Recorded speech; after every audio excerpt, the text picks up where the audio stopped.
If you don't know who I am, my name's Clive Palmer, and I'm a former Tigers player, and I've been a Tigers supporter for over 50 years, and I'm patron of the Tigers, and that's my interest in football. But we're here today to announce some very exciting developments in the world of sport.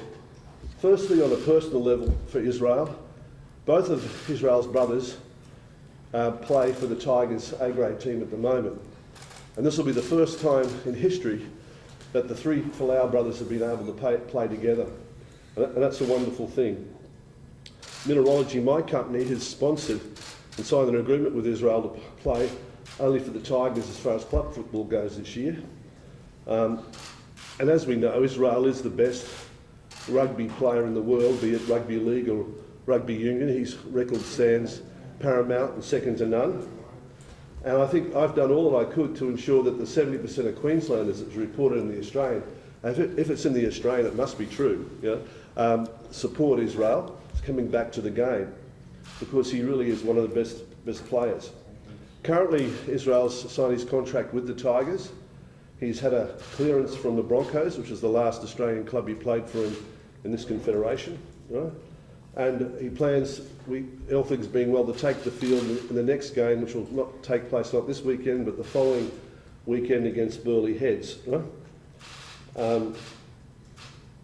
So I think it's a very, very positive development, and I hope it goes a long way to ensuring the Tigers win the premiership. So I'll just pass over to Israel to say a few words about playing football.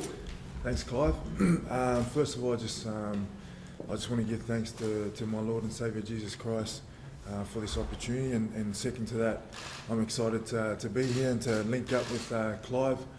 The opportunity that he's given me and my family through mineralogy and also Southport Tigers, something I'm really grateful for. And as Clive said, my two brothers are involved with the club as well, so it's something I've never done throughout my career is play alongside them. As I said, I'm just grateful for that opportunity to get back on the field and put the boots back on and play some football with my family. So I'm excited. All right, so we might have some. You look like you've got questions. I don't want to challenge you too much, but if you've got questions for me or Israel, maybe you can have some questions now. You all right? Question for both of you. How did this deal come about? Well, I can answer that if you like, because Israel's two brothers are playing for the Tigers, and we were talking to them, and they said that we'd always wanted to play with our brother, and he's available, he's fit, he's got some reputation in the game.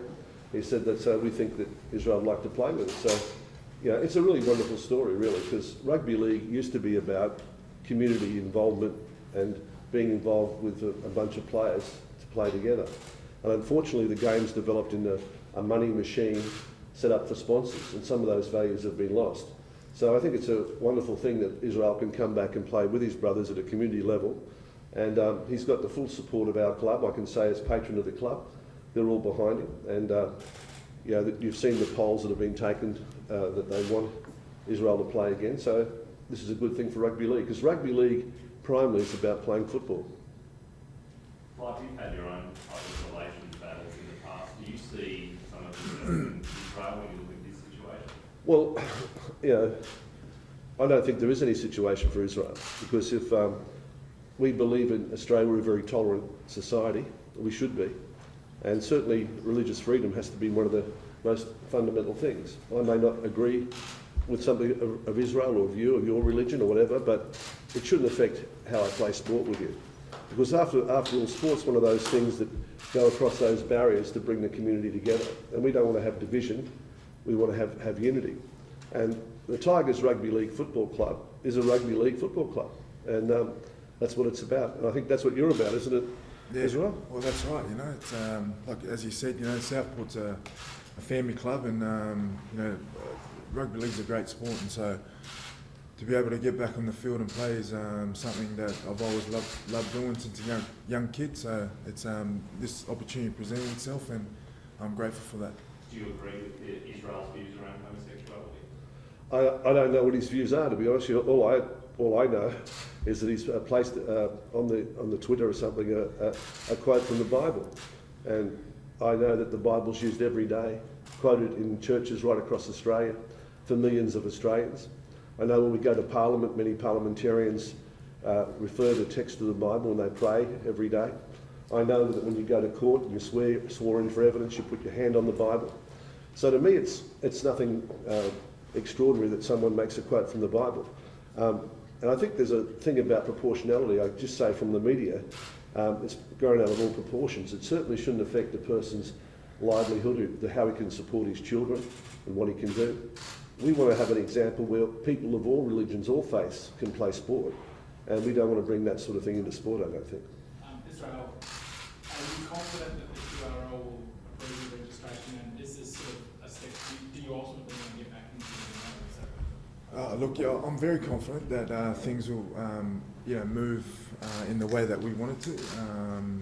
I don't see any problem with that from a legal point of view as to why that would be pushed back. But again, that's not in my hands. I'm just excited to get back on the field and play football wherever that takes me. That's out of my hands as well. So I'm just excited to get back out there, throw the footy around with the boys, and particularly with my two brothers that are part of the club as well. And I guess, would you be giving any guarantees to the QRL in terms of what you might say publicly or anything like that, or do you feel like that's not something you have to do? Look, that's something that me personally, going down the track, it's I'll talk to someone like Clive and. Yeah, well, I think we should just deal with that issue, really. There's no legal basis at all that Israel Folau can't play. I'm sure the rugby union paid a hefty settlement to Israel for what they did to him, right? And that's a very regrettable thing, because religious freedom in this country is a fundamental right. So I just say that I've got some resources, and if it got down to a legal battle, I'm sure anyone opposing someone on the basis of religious persecution would go down very seriously and pay a lot of damages. So there's no legal basis to not register Israel Folau. He's been cleared by the Broncos. Right? He's never had any infringements in the rugby league world, and really none in the rugby union world. He was the recipient, I found, as I read the press reports, of large damages. And you normally pay large damages when you've done something wrong. And we've seen how rugby union has gone backwards in this country since that time. It's become more like a club game in rugby, and Australia's diminished its standing in the world. We need to have an example for people in this country about what sport's all about, and that's playing the sport. Not too much politics, but the media's always hungry for something, aren't they? They always need a beat up. What's